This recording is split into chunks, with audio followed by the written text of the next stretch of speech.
Bonjour et bienvenue sur Tech Clash pour cette nouvelle vidéo. Aujourd'hui, on va parler du nouveau casque Sony WH-1000XM6. Est-ce vraiment le nouveau roi du silence? La promesse, c'est une isolation encore plus bluffante que celle du XM5, qui est déjà une référence absolue. Mais est-ce que ça justifie le prix? Pour tout nous expliquer, je suis avec notre expert. Bonjour. Bonjour, oui, c'est vraiment la question que tout le monde se pose. Et pour y répondre, il faut d'abord parler chiffres, et surtout d'un chiffre en particulier. Eh oui, 102 euros. C'est l'écart de prix aujourd'hui. Le tout nouveau XM6 s'affiche à 391 euros, alors qu'on trouve maintenant son prédécesseur, le XM5, aux alentours de 289 euros. La grande question, c'est donc, est-ce que cet écart de prix est vraiment justifié? On va décortiquer ça ensemble. Parfait, alors on plonge direct dans le vif du sujet. La promesse numéro 1 de ces casques Sony, c'est le silence, la réduction de bruit active. Concrètement, est-ce que le XM6 fait vraiment mieux que son grand frère? Ah, la réponse c'est un grand oui sans aucune hésitation, et ce tableau résume bien pourquoi. On n'est pas sur une simple mise à jour, là c'est un vrai bond en avant. Le XM6 intègre un nouveau processeur, le QN3, qui est beaucoup plus costaud, et surtout il passe de 8 à 12 microphones. Alors concrètement, ça veut dire que le casque analyse l'environnement avec une précision quasi chirurgicale, les voix des collègues au bureau, le bruit du moteur dans le train, tout ça est effacé de façon bien plus nette. C'est impressionnant effectivement, mais bon, un bon casque, ce n'est pas que du silence. Parlons un peu du son, de la qualité audio. Et puis, il faut qu'on parle du design. Ça avait fait couler beaucoup d'encre sur le XM5. Totalement. Et là aussi, Sony a vraiment revu sa copie. Pour le XM6, ils ont travaillé avec des ingénieurs du son récompensés par des Grammy Awards. Le but, obtenir une signature sonore beaucoup plus studio, plus neutre. En gros, le son est plus fidèle à ce que l'artiste voulait à l'origine. Et pour les amateurs de réglage, il y a maintenant un égaliseur à 10 bandes, ce qui est bien plus précis que ce qu'on avait sur le XM5.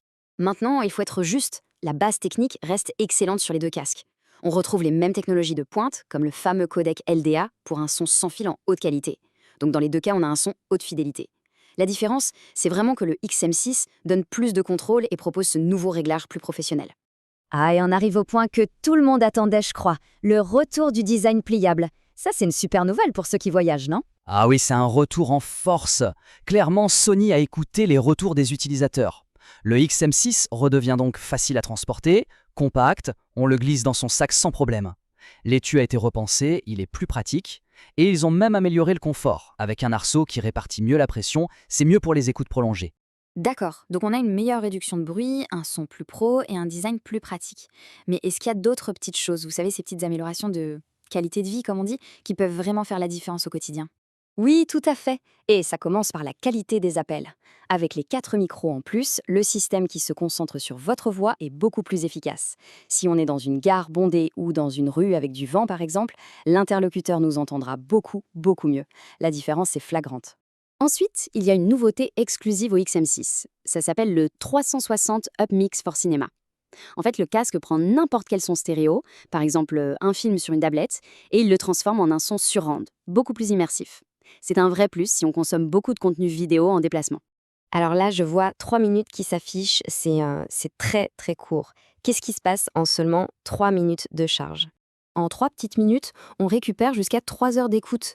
La charge rapide est donc un poil meilleure, c'est bien. Mais la vraie nouveauté côté alimentation, elle est ailleurs. Et là voilà. Avec le XM6, on peut enfin l'utiliser pendant qu'il charge. Ça peut sembler être un détail, mais pour tous ceux qui passent leur journée avec le casque sur les oreilles, au bureau ou en télétravail, c'est juste énorme. C'est un avantage majeur que le XM5 n'a pas du tout. Fini le stress de la batterie qui lâche en pleine réunion importante. Bon, c'est très clair. Si je résume, l'XM6 a pour lui une réduction de bruit encore plus poussée, un design pliable bien plus malin et des petites fonctions exclusives bien senties. La question finale est donc simple. Lequel choisir? C'est le moment du verdict. Eh bien, le verdict dépend vraiment de l'usage. D'un côté, avec sa baisse de prix, le XM5 est devenu probablement le meilleur rapport qualité-prix du marché. Ça reste un casque absolument fantastique. Mais de l'autre côté, le XM6, c'est l'outil ultime. Si on voyage beaucoup, si on veut le silence absolu et un casque hyper pratique, alors oui, les 102 euros de plus sont complètement justifiés, le gain est réel. Merci beaucoup pour cette analyse limpide. Donc si on comprend bien, il n'y a pas un seul vainqueur, mais plutôt deux choix excellents pour deux profils bien définis. Le XM5, c'est le choix malin, le super bon plan du moment, et le XM6, c'est l'investissement pour ceux qui ne veulent faire aucun compromis. La question, au final, c'est de savoir dans quel camp se situe, celui du bon plan ou celui du voyageur ultime.